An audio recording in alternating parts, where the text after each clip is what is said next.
Hello everyone, this is Nikhil. I am from career services. तो यार ये वीडियो हमारे नीट एस्पायरेंट के लिए है। नीट में आपकी काउंसलिंग, जब एग्जाम हो जाएगा उसके बाद एक काउंसलिंग होती है, ऑल इंडिया काउंसलिंग, उसमें ये वीडियो काफ़ी हेल्पफुल रहेगा। बिकॉज आप IMS BHU की कट ऑफ्स देखेंगे, सीट मैट्रिक्स, फी स्ट्रक्चर और बहुत सारी चीज़ें, और मैंने इसमें राउंड 1, राउंड 2, मॉपअप राउंड सबकी कट ऑफ्स दे रखी हैं।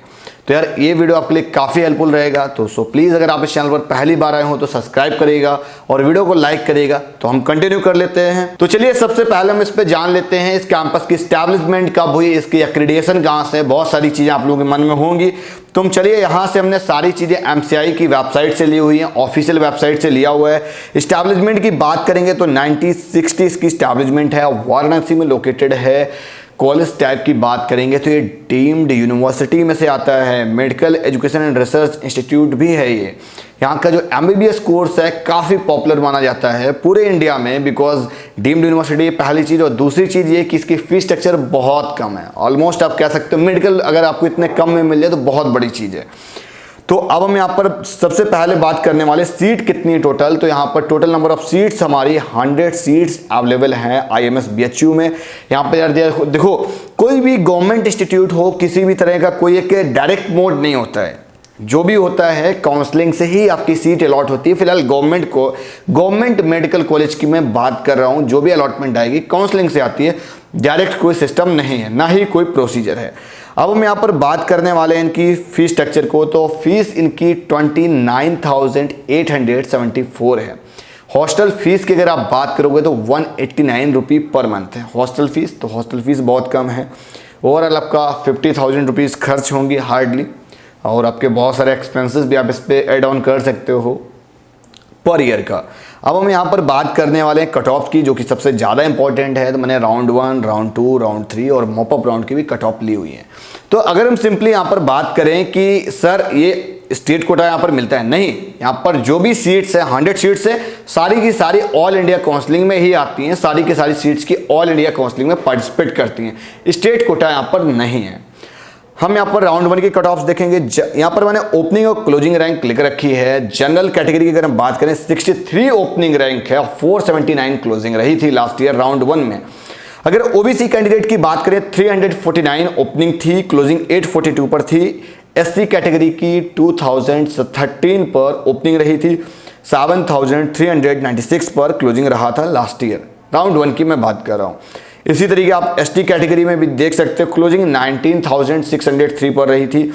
और जनरल PWD, OBC PWD की यहाँ पर आप सीट्स दे सकते हो। जनरल PWD में 2 सीट्स अलॉट हुई थी 34,225 पे, जो फर्स्ट कैंडिडेट PWD का रहा था, जो कि जनरल था। सेकेंड कैंडिडेट का 39,640 थी। OBC PWD में 64,134 एक कैंडिडेट का रहा था। अब यहाँ पर हम बात करने वाले हैं राउंड 2 की। आप राउंड 2 की कट ऑफ्स भी आप यहाँ पर देख सकते हैं। यहाँ पर जो अगर हम क्लोजिंग की अगर हम बात करें तो 669, यहाँ पर मैंने सिर्फ क्लोजिंग रैंक लिखा हुआ है। EWS में अगर आप बात करोगे 1288 पर क्लोजिंग थी। अगर हम EWS PWD की बात करें तो 3,80,535। फिर PWD कैंडिडेट पे थोड़ा सा एक तरह का डिफॉल्ट होता है, वो ये कि लाखों हज़ारों में कुछ PWD कैंडिडेट होते हैं। फिर उसके बाद आपकी category general, OBC, SC, ST, उसमें कैटेगरी, फिर उनकी सब कैटेगरी PWD। तो काफ़ी वेरिएशन आता है कट ऑफ में। कुछ ही स्टूडेंट होते हैं जिनको आप काउंट कर सकते हो पूरी काउंसलिंग में। अगर हम यहाँ पर OBC कैंडिडेट की बात करें तो 1096 पर क्लोजिंग रही थी। OBC PWD का 1,21,739 पर क्लोजिंग थी। SC कैटेगरी की 15,000 तक गई थी। ST की 32,000 पर गई थी। अब यहाँ पर हम बात करेंगे जो लास्ट में हमारा मॉपअप राउंड होता है। तो मॉपअप राउंड की आप क्लोजिंग देख सकते हो। अगर आप जनरल हो तो मैं आपसे यही बोलूँगा कि आप एटलीस्ट 814 का जो मॉपअप राउंड का गया था, तो 800 से ऊपर रैंक रखो अगर आप जनरल कैटेगरी से बिलोंग करते हैं। तो अगर आपको IMS BHU टारगेट करना है। अगर आप OBC की बात करोगे तो 1162 पर आप इनका क्लोजिंग रहा था मॉपअप राउंड पे।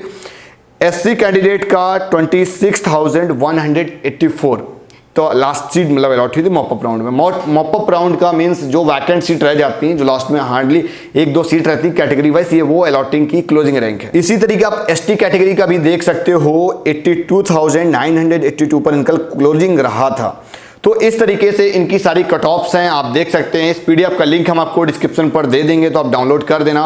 मैंने जीएसबीएम, केजीएमयू और मोतीलाल नेहरू मेडिकल कॉलेज इलाहाबाद पर भी मैंने रिव्यू कर रखे हैं, सबका लिंक डिस्क्रिप्शन पर है और इस पीडीएफ को भी हम आपको डिस्क्रिप्शन में दे देंगे। और एक बॉन्ड बेस इनका है, जो बॉन्ड है आप उसको देख सकते हैं। अगर आप बीच में कभी भी सीट छोड़ते हैं, मतलब कि कभी भी वैकेंट या अपना मतलब हर एक में बॉन्ड कंडीशन होती है, तो उस बॉन्ड कंडीशन को आप जाके वहाँ से पढ़ लेना। अगर आपने कभी भी बीच में आईएमएस बीएचयू का मतलब एमबीबीएस छोड़ा, मतलब मेडिकल कॉलेज छोड़ा या सीट लेने के बाद हमने कभी ड्रॉप आउट किया, तो आपको 3 लाख तक का वहाँ पे आपको एक तरह से आपको फाइन देना पड़ेगा, है ना।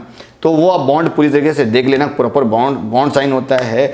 तो पीडीएफ में मैंने बॉन्ड पे लिंक दे दिया है, आप जैसे क्लिक करेंगे तो आप ऑफिशियल वेबसाइट से बॉन्ड डाउनलोड कर सकते हैं। तो यार ये वीडियो यहीं तक, और इसी तरीके से नीट के रिगार्डिंग अगर आपको और भी काउंसलिंग पर वीडियो चाहिए तो आप मुझे कमेंट करके बताइए। अगर किसी भी कॉलेज की कट ऑफ्स आपको जाननी है तो आप मुझे कमेंट करके बता सकते हैं। तो यार ये वीडियो यहीं तक, और इसी तरीके से कॉलेज रिव्यू के रिगार्डिंग, काउंसलिंग के रिगार्डिंग अपडेट्स पाने के लिए आप इस चैनल को सब्सक्राइब करिए। Bye bye.